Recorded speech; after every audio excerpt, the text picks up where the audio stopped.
সুপ্রিয় শিক্ষার্থীবৃন্দ, সম্মানিত শ্রোতামণ্ডলী, আসসালামু আলাইকুম। আজকের ক্লাসে আমরা আলোচনা করব সপ্তম শ্রেণীর স্বাস্থ্য সুরক্ষা বইয়ের 35 পৃষ্ঠা থেকে।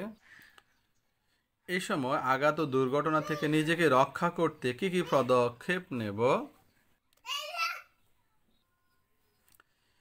যেসব পদক্ষেপ গ্রহণ করব দেখো। 1. খেলার মাঠের সকল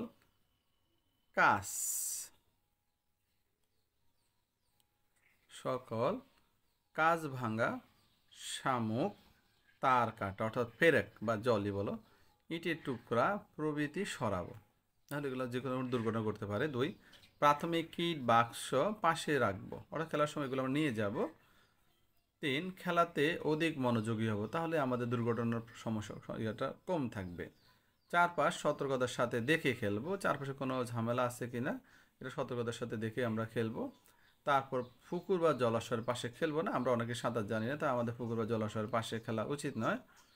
6. ঝোপঝাড় আছে এমন জায়গায় খেলা থেকে বিরত থাকবো, কারণ এখানে সাপের ভয় থাকে, তা আমরা ঝোপঝাড় আছে এমন জায়গায় খেলা থেকে বিরত থাকবো।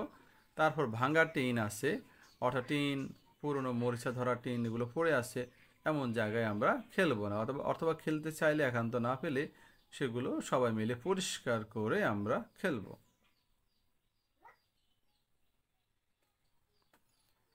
খেলাধুলায় গড়ি সুস্থ সুন্দর জীবন। ছক তোমাদের অংশগ্রহণের জন্য আমার অংশগ্রহণ ও স্বাস্থ্য সুরক্ষা বইয়ে করা কাজ। অংশগ্রহণের সময় অন্যান্য শিক্ষার্থীদের সাথে শ্রদ্ধাশীল আচরণ, তারপর খেলাধুলা ও শরীরচর্চা এবং এই সংক্রান্ত আঘাত দুর্ঘটনা প্রতিরোধ ব্যবস্থাপনার জন্য কৌশল জানা আগ্রহ, তারপর বইয়ে করা কাজের মান ও অনুশীলন।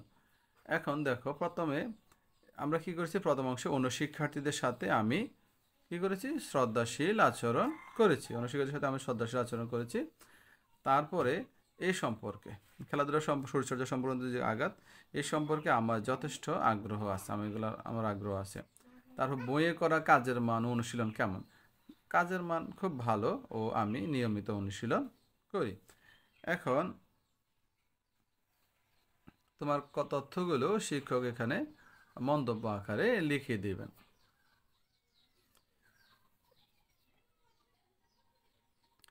ছক 2, আমরা ইনডোর ও আউটডোর খেলা অনুশীলন ও এ সংক্রান্ত আঘাত ও দুর্ঘটনা প্রতিরোধ ও ব্যবস্থাপনা ব্যবহৃত কৌশল চর্চা। প্রথমে দেখো, ইনডোর ও আউটডোর খেলা সংক্রান্ত পরিকল্পনা যথার্থতা, খেলা অনুশীলন ও আঘাত প্রতিরোধ মোকাবিলায় ব্যবহৃত কৌশলগুলো জার্নালে লিপিবদ্ধকরণ করেছি কিনা, খেলার সময় খেলার নিয়ম এবং আঘাত প্রতিরোধ ও মোকাবিলায় কৌশল সম্পর্কিত ধারণাগুলো সঠিক প্রতিফলন করেছি কিনা। প্রথমটা দেখো, নিজের মন্তব্য, এই ধরনের খেলা সংক্রান্ত পরিকল্পনা যথার্থতা আছে। এই যে ইনডোর আউটডোর খেলা সংক্রান্ত পরিকল্পনা কি আছে, যথার্থতা রয়েছে।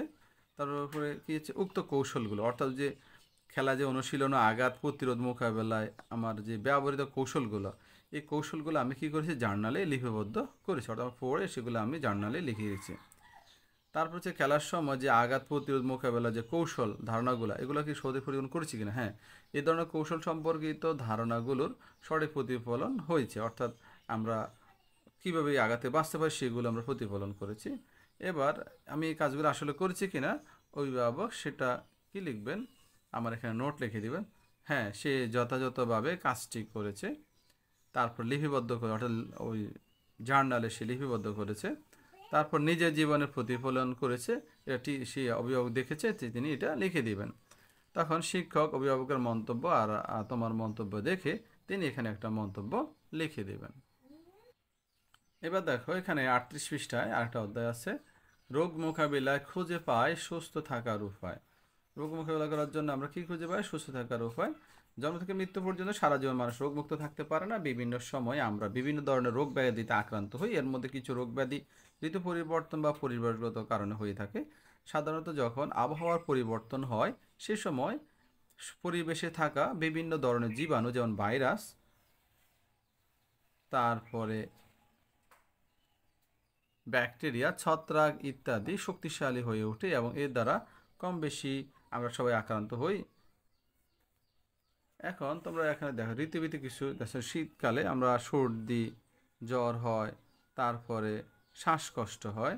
গ্রীষ্মকালে সাধারণত কি হয়, ডায়রিয়া হয়, টাইফয়েড হয়, হিট স্ট্রোক হয়। তার বর্ষাকালে সাধারণত ডেঙ্গু, ম্যালেরিয়া, চিকুনগুনিয়া রোগগুলো হয়ে থাকে। আর এছাড়া চর্মরোগ সংক্রান্ত যে দাউদ জাতীয় রোগগুলো হয়ে থাকে।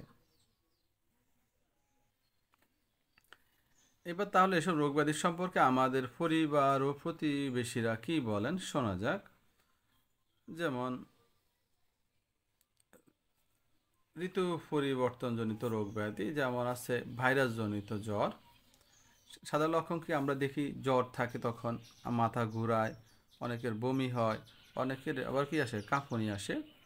প্রতিরোধ ও প্রতিকারের প্রচলিত উপায় যেমন পরিচ্ছন্ন থাকতে হবে, সাবান দিয়ে হাত ধুতে হবে, বিশ্রাম নিতে হবে ও ঔষধ খেতে হবে।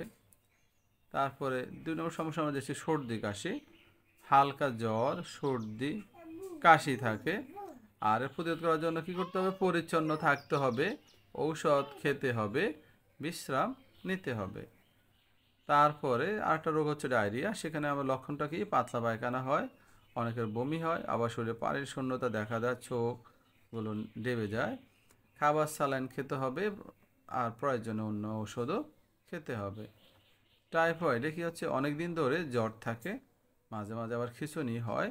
এই জন্য পরীক্ষার মাধ্যমে আমরা নিশ্চিত হয়ে কী করব, পরিচ্ছন্ন থাকতে হবে, জীবাণুমুক্ত পানি পান করতে হবে, কারণ জীবাণুযুক্ত পানি দিয়ে আসলে টাইফয়েডটা ছড়ায়।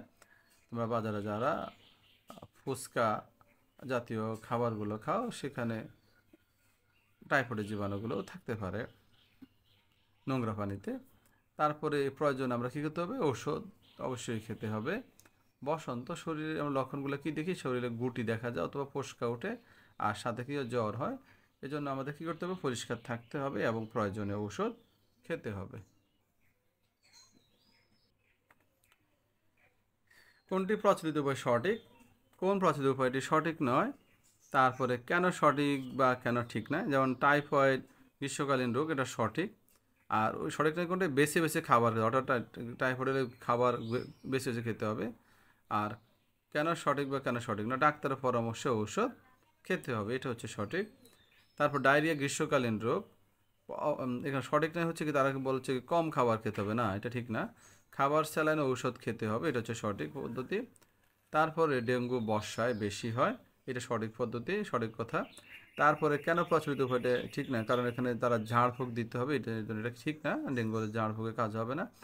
আর কি করতে হবে, ডাক্তারের পরামর্শ ঔষধ খেতে হবে। তারপরে সর্দি কাশিতে গরম পানি পান করা, এটা ভালো সঠিক উপায়। আর বলছে কি, সর্দি কাশি হলে পানি কম খেতে, তাহলে হাসি কাশি কম আসবে, এটা ভুল কথা। আর এটা সঠিক এই জন্য যে কুসুম গরম পানি পানে একটু আরাম পাওয়া যায়, এই জন্য এটা সঠিক। বলা হচ্ছে এইডস ঘাতক রোগ, আগে প্রচলিত ছিল যে এটা ছোঁয়াচে রোগ, একজন থেকে একজন জ্বরে, না এটা আসলে সংক্রামক রোগ, ইনজেকশন বা কারো ব্লেড ব্যবহার করলে এটা ছড়াতে পারে। আর এটা হচ্ছে জ্বর হচ্ছে সাধারণ, এটা সঠিক কথা। তারপরে প্রচুর কি তাপমাত্রা বেশি থাকে। তারপরে সঠিক নয় কোনটা, যেমন কি করতে হবে, বিশ্রাম ও ঔষধ খেতে হবে। ধন্যবাদ সবাইকে, আজকে ক্লাসে পর্যন্ত, আসসালামু আলাইকুম।